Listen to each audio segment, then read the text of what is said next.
Pedro Almeida woke up the same way he had for years, before the alarm even had the chance to ring.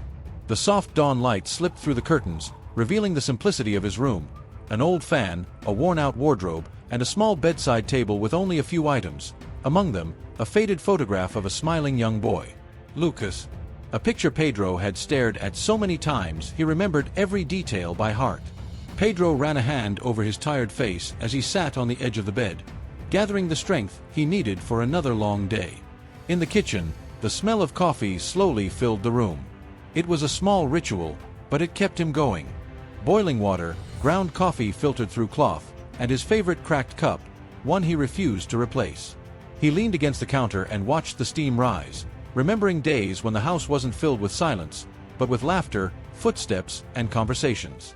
Days when Lucas ran around with the innocence of a child who believed time would never change anything. The photograph on the wall caught his eye again. He approached it and held it gently between his fingers. In it, Lucas was around 8 years old, hair messy, eyes glowing. That day had been special. They went fishing, and even though they didn't catch a single thing, Lucas had said it was the best day of his life. Pedro smiled to himself, though it was a sad smile. He closed the door behind him and headed to work. The streets were still dark, and the air was cold. He walked to the bus stop, listening only to the distant hum of early morning traffic. When the bus arrived, Pedro took a window seat. He watched the city slowly awaken, streetlights turning off, the sky shifting from black to pale blue.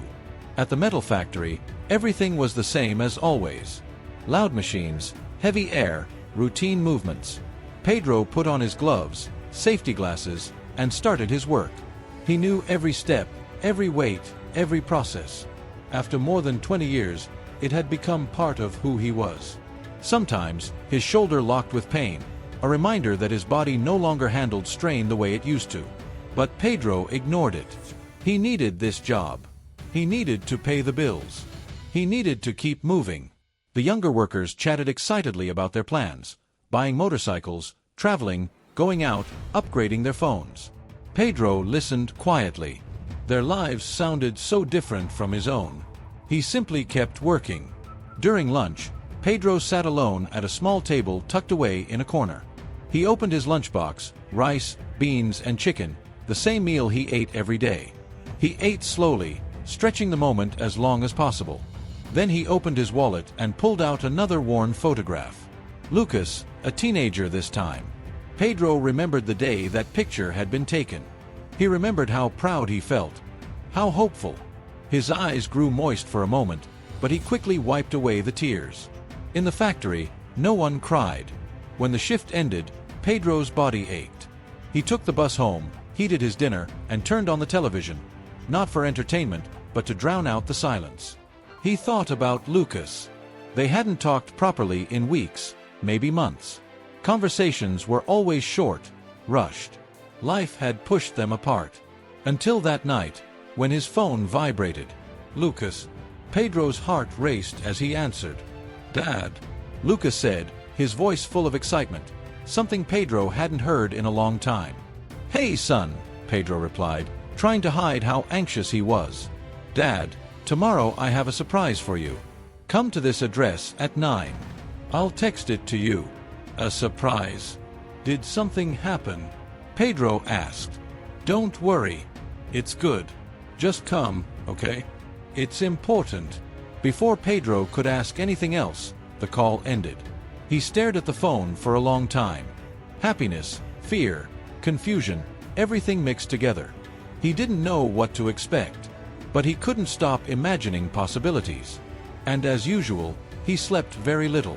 The next morning, Pedro was ready long before the scheduled time.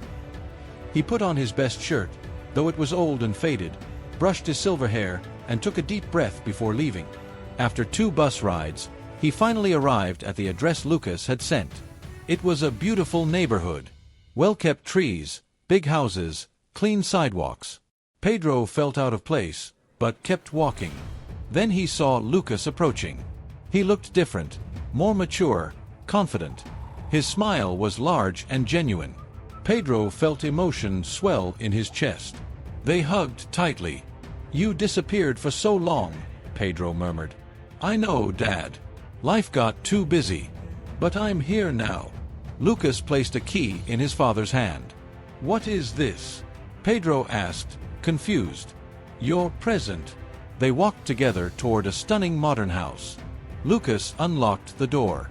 Inside, everything was beautiful.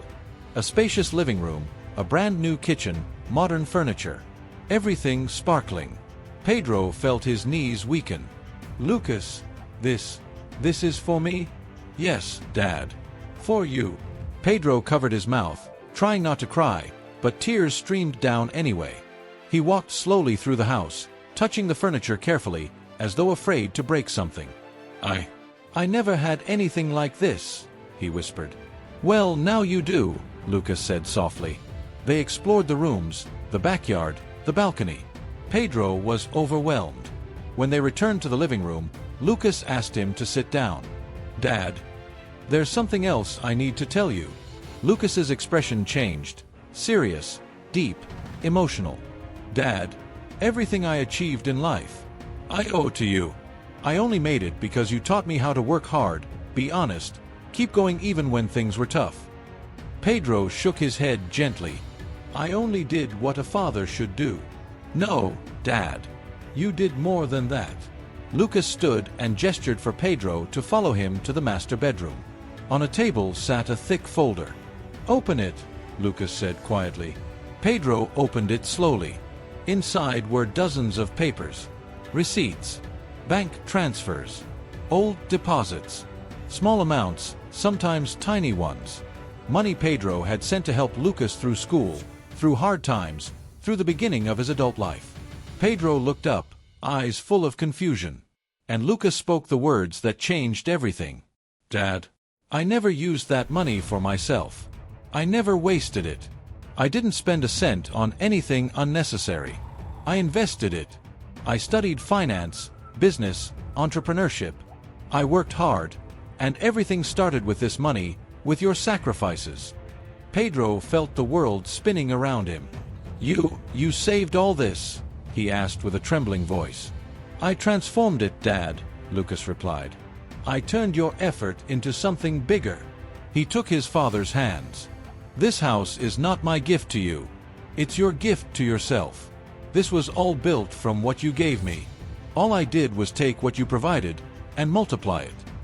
Pedro broke down crying, the kind of cry he hadn't allowed himself to feel in decades. I thought you had forgotten about me, he sobbed. Forgotten you? Lucas hugged him tightly. Dad, you were my hero. You always were. They stayed there, holding each other, for a long time. The silence between them wasn't heavy anymore. It was gentle, warm, full of everything they never said. Over time, Pedro moved into the new house. He rediscovered small joys, cooking different meals, tending to the garden, listening to music without rushing. Lucas began visiting frequently. They laughed together, talked for hours, rebuilding a bond that time had weakened but never destroyed. And finally, Pedro understood something he had never truly realized. The love he gave his son had never been forgotten. It had simply been growing quietly, waiting for the right moment to return to him, transformed. And sometimes, the greatest gift is not the house, or the money, or the new life, but the realization that every act of love you gave eventually comes back to you.